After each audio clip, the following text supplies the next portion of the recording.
एक लड़के को पता चलता है कि उसके फादर का किसी लड़की के साथ अफेयर चल रहा है। इसके बारे में उसने और भी जाना तो उस लड़की के साथ उसका भी अफेयर हो जाता है। मतलब एक साथ फादर और सन, इनका एक ही लड़की के साथ अफेयर चल रहा था। अब आगे क्या होगा ये आज की हमारी मूवी तो only living boy in New York, इसमें हम देखेंगे। अगर आपको वीडियो अच्छा लगता है तो प्लीज इसे लाइक और कमेंट जरूर कर दीजिएगा। अब बिना किसी देरी के एक्सप्लेनेशन स्टार्ट करते हैं। मूवी स्टार्ट होती है और हम हमारे मेन कैरेक्टर थॉमस को देखते हैं। थॉमस अपने फ्रेंड के साथ, जिसका नाम है मिमी, एक आर्ट गैलरी में आया हुआ था। उसे एक्चुअल में एक राइटर बनना है और इसी के लिए आजकल वो स्ट्रगल कर रहा है। उसकी फैमिली रिच है, उसके फादर पब्लिशिंग में काम करते हैं, पर फिर भी उनसे वो हेल्प नहीं लेना चाहता। थॉमस मिमी से बहुत प्यार करता है, पर मिमी का ऑलरेडी एक बॉयफ्रेंड है। एक रात इन दोनों ने साथ बिताई थी जो इन दोनों के लिए बहुत ही ब्यूटीफुल थी। आज मिमी ने थॉमस से कहा मुझे एक वर्कशॉप के लिए एक अलग कंट्री में जाना पड़ेगा। थॉमस इस बात से बहुत अपसेट हो गया। उसकी लाइफ में एक ही कांस्टेंट है और वो है मिमी। उससे वो बहुत प्यार करता है, इस तरीके से उसे जाने नहीं दे सकता।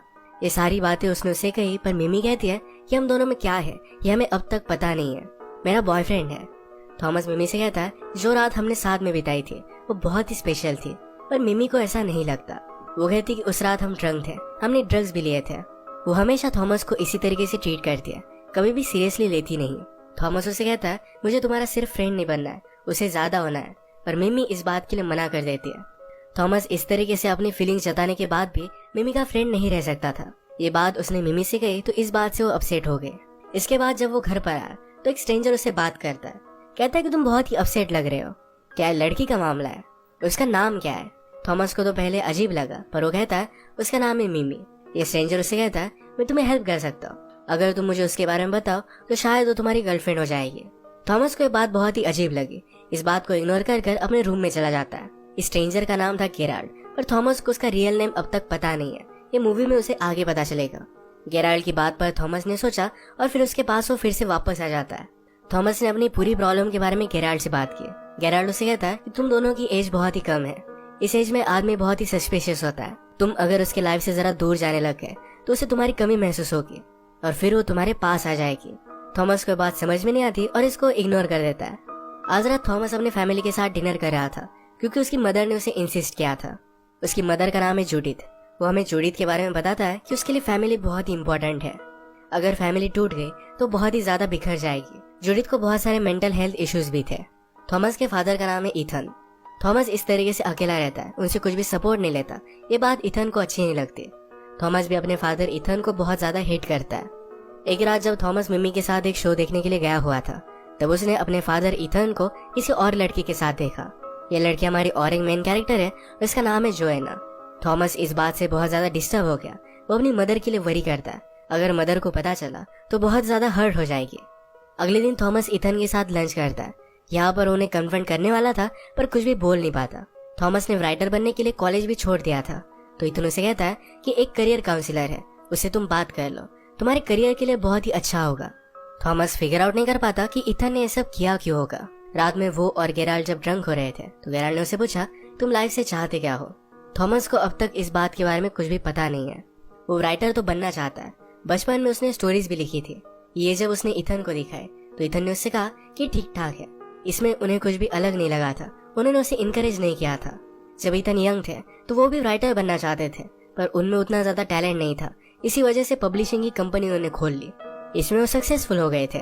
नेक्स्ट सीन में हम देखते हैं कि थॉमस देखना चाहता था कि क्या ईथन जोएना से फिर से मिलता है। वो ईथन के ऑफिस के सामने नजर रखता है तो वहां से जोएना निकली तो उसका वो पीछा करने लग गया। एक दिन जोएना का पीछा करते करते थॉमस ने उसे रोक लिया। जोएना कहती कि मुझे पता है कि तुम कौन हो। वो फिर उसे लंच के लिए लेकर गए। थॉमस पूछता है कि तुम दोनों को एक साथ कितना टाइम हो गया। मेरे फादर मैरिड है, तुम दोनों में कुछ भी फ्यूचर नहीं है, वो कभी भी मेरी मदर को नहीं छोड़ेंगे। जोएना कहती कि तुम्हारी मदर और फादर की रिलेशनशिप के बारे में तुम्हें कुछ भी पता नहीं है। शायद तुम्हारी मदर तुम्हारे फादर से डिस्टिंक्ट है। कभी कभी लोग जो नहीं चाहते वो भी करते रहते हैं। फॉर एग्जाम्पल अब तुम मुझसे मिल रहे हो और तुम मेरे साथ इंटीमेट होना चाहते हो। थॉमस को बात बहुत ही अजीब लगी। वो कहता है कि ऐसा कुछ भी नहीं है। वो गुस्से में यहाँ से चला गया। नेक्स्ट सीन में थॉमस जब अपनी मदर के साथ था तो मदर उसे कहती है तुम्हें मेरी लाइफ का एक तारा हो। वर्ल्ड में सबसे ज्यादा थॉमस से ही प्यार करती है। थॉमस उसे सब कुछ सच बताना चाहता था पर कुछ भी बोल नहीं पाता। नेक्स्ट डे थॉमस फिर से जोएना से मिलने के लिए गया। उसे कहता है कि जैसा तुम्हें लग रहा है ऐसा कुछ भी नहीं है, प्लीज मेरे फादर से मिलना बंद कर दो। जोएना को किसी भी तरीके की कमिटमेंट अच्छी नहीं लगती है। ईथन ने अभी अभी उससे कहा था कि उसे शादी करेगा, इस बात से वो डिस्टर्ब थी। जो भी कुछ चल रहा है इसके बारे में थॉमस गेराल्ड को बताता है। गेराल्ड ने उसे पूछा, क्या जोएना तुम्हें अच्छी लगती है? थॉमस पहले इस बात को मना करता है, पर गेराल्ड के प्रेस करने के बाद थॉमस ने इस बात को एडमिट किया। नेक्स्ट सीन में हम देखते हैं कि इथन के ऑफिस की पार्टी थी। वहां पर थॉमस को भी इनवाइट किया गया था। आज वो यहाँ मिमी के साथ आया। वो नोटिस करता है कि जोएना भी एक मिलीनियर के साथ यहाँ पर आई हुई है। अकेले में उसने उससे बात की। कहा, उस मिलीनियर ने तुम्हें इस रात के कितने पैसे दिए? क्या तुम सब कुछ सिर्फ पैसों के लिए करते हो? जोएना को इस पर गुस्सा आ गया। इन दोनों में फाइट होने लग गई और फाइट में ही एक दूसरे को किस कर लेते हैं। इसके बाद ये दोनों एक दूसरे के साथ इंटीमेट हो गए थे। एक दिन थॉमस ने गेराल्ड को उसने जो भी लिखा हुआ है ये पढ़ने के लिए दिखाया। गेराल्ड उसे कहता है कि बहुत ही अमेजिंग है, तुम एक अच्छे राइटर बन सकते हो। थॉमस कहता है कि अब मुझे लगने लग गया है कि शायद मैं जोएना से प्यार करता हूँ। गेराल्ड ने उसे समझाया कि कई बार आपको जो प्यार लगता है वो अलग चीज होती है, हमेशा हमारा दिल सही नहीं होता। अगले दिन इथन ने थॉमस को अपने ऑफिस में कुछ बात करने के लिए बुलाया हुआ था। थॉमस को लग रहा था कि शायद उसके और जोएना के बारे में इथन को पता चल गया है। इथन कहता है, तुम मुझे कुछ बता नहीं रहे हो, तुम्हारी करियर काउंसलर के साथ अपॉइंटमेंट थी, तुम गए ही नहीं। थॉमस कहता है कि मुझसे गलती होगी, मैं कुछ ना कुछ तो कर लूंगा। थॉमस जब घर पर आया तो गेराल्ड अपने रूम में नहीं था। वहां पर उसने गेराल्ड की बुक देखी। अभी उसे गेराल्ड का नाम सही तरीके से पता चला। उस पर रिसर्च करने के बाद उसे पता चलता है गेराल्ड एक बहुत ही अच्छा राइटर है। उसने अब तक 12 बुक्स लिखी हुई है। आजकल गेराल्ड थॉमस के बारे में बुक लिख रहा था। थॉमस को अच्छा लगता है कि गेराल्ड को उसकी राइटिंग पसंद आई। एक दिन थॉमस ने नोटिस किया कि जोएना अभी इथन से मिल रही है। वो मिमी के साथ था। मिमी उसे कहती है, तुम्हारे और जोएना के बीच में कुछ चल तो नहीं रहा? उस रात पार्टी से तुम दोनों अकेले घर गए थे। वो फिर खुद ही बोलती है कि तुम ऐसा कुछ भी करोगे नहीं, तुम उन लोगों में से नहीं हो। आज रात जब थॉमस जोएना के साथ था तो उसे कहता है, तुम इथन से मिलना बंद कर दो। जोएना भी अब ट्रबल में थी। वो थॉमस और इथन दोनों की केयर करती थी। उसे क्या करना चाहिए ये समझ में आ नहीं रहा था।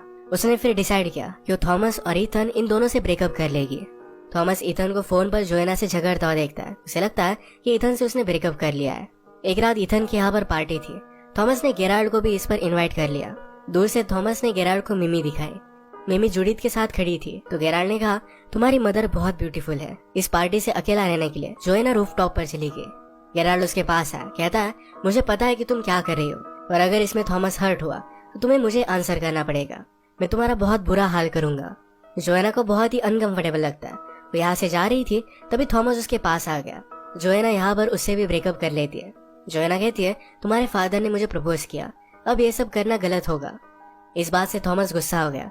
उसे लग रहा था कि इथन और जोएना शादी कर लेंगे, तो सब कुछ बताने के लिए अपनी मदर के पास वो जा रहा था। पर अपनी मदर को इथन के साथ वो खुश देखता है। उनका मूवमेंट वो रुइन नहीं करना चाहता था तो उससे कुछ भी नहीं बताता। पार्टी से वो गुस्से में जा रहा था तो मिमी भी उसके पीछे पीछे आई। आजकल थॉमस उससे दूर रह रहा है। उसे बुरा लगा, इस वजह से उसने अपने बॉयफ्रेंड से ब्रेकअप कर लिया।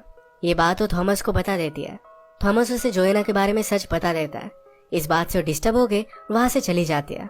आज रात थॉमस अपनी मदर के साथ ही घर में रुका।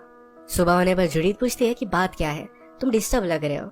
थॉमस कहता है कि एक बात है जो मुझे करनी पड़ेगी, पर इन सब से मैं भाग भी सकता हूँ। जूडिथ ने कहा कि कभी कभी आपको चीजें करनी पड़ती है, यही लाइफ में आगे बढ़ने का एक तरीका होता है। वो फिर इथन के पास पहुंचा। जोएना भी उसके पीछे पीछे जाती है। जोएना नहीं चाहती थी कि इथन को कुछ भी पता चले, पर थॉमस उसे सब कुछ बता देता है। इथन इस पर बहुत ज्यादा गुस्सा हो जाता है। कहता है कि मैंने तुम्हारे साथ सब कुछ सही किया, तुम जो डिजर्व करते थे ये सब कुछ मैंने तुम्हें दिया। उसे मार सकता था पर अपने आप को कंट्रोल कर लेता है। रोते रोते वहां से वो चला गया। जोएना थॉमस को उसके बचपन की एक तस्वीर दिखाती है। जोएना ने कहा कि इथन ने तुम्हारे लिए क्या किया इसके बारे में तुम्हें पता भी नहीं है। ये तस्वीर जब थॉमस देखता है तो इस तस्वीर में गेराल्ड भी है। वो बचपन में उसका गेम देखने के लिए आया हुआ था। थॉमस फिर घर पर आया और गेराल्ड की बुक को पढ़ता है। इससे उसे सब कुछ चीजें पता चलती है। एक्चुअल में गेराल्ड, इथन और जूडिथ ये यंग एज में फ्रेंड हुआ करते थे। इथन और जूडिथ की शादी हो गई थी। बहुत साल बीत गए और उन दोनों को बच्चा नहीं हुआ था। ये मेडिकल प्रॉब्लम इथन की थी। अब इथन और जूडिथ ने मिलकर डिसाइड किया कि वो किसी की हेल्प लेंगे। ये दोनों गेराल्ड को लाइक करते थे तो गेराल्ड से उन्होंने हेल्प ली। जूडिथ और गेराल्ड ने एक बहुत ही रोमांटिक सी रात बिताई। जूडिथ इसके बाद प्रेग्नेंट हुई। उसी का बेटा थॉमस है, यानी कि थॉमस एक गेराल्ड का ही बेटा था। अब थॉमस और गेराल्ड जब बात करते हैं तो हमें पता चलता है कि गेराल्ड और जूडिथ हमेशा से एक दूसरे से बहुत प्यार करते थे। थॉमस को अच्छा बचपन मिल पाए। इथन और जूडिथ में कुछ भी डिवोर्स ना हो, इस वजह से गेराल्ड इन्हें छोड़कर चला गया था। इथन और जूडिथ में अब कोई भी प्यार नहीं था, पर फिर भी वो थॉमस के लिए एक साथ रह रहे थे। कभी कभी गेराल्ड जब थॉमस को मिस करता तो उसका गेम देखने के लिए आया करता था। उसे दूर से ही देखकर उसे बहुत अच्छा लगता। अब बहुत सालों बाद उसे लगा कि थॉमस से उसे मिलना चाहिए। थॉमस में जो टैलेंट है इसे बढ़ावा देना चाहिए। इस वजह से वो फिर से उसकी लाइफ में वापस आ गया था। ये दोनों जब बात करते तो थॉमस को बहुत अच्छा लगा। उसे अच्छा लगा कि उसका टैलेंट अपने फादर से आता है। वो फिर अपनी मदर से मिलने के लिए गया। सारी चीजों को उसने एक्सप्लेन किया। जूडिथ पूछती कि गेरार्ड कैसा है। वो अब भी उससे प्यार करती है, हमेशा उसकी बुक्स पढ़ती है। अब मूवी में हम देखते हैं कि 1 साल बीत चुका है। थॉमस ने अपनी बुक कंप्लीट कर सेल भी किया। आज उसे मिलने के लिए फिर से इथन आया हुआ था। सब कुछ चीजें क्लियर होने के बाद इन दोनों में फिर से रिलेशनशिप बहुत ही अच्छी हो गई है। वो इथन को अपने फादर की तरह ही मानता है। जोएना सचमुच में इथन से बहुत प्यार करती थी, तो अब ये दोनों एक साथ है। गेराल्ड ने भी अपनी बुक को पब्लिश कर दिया था।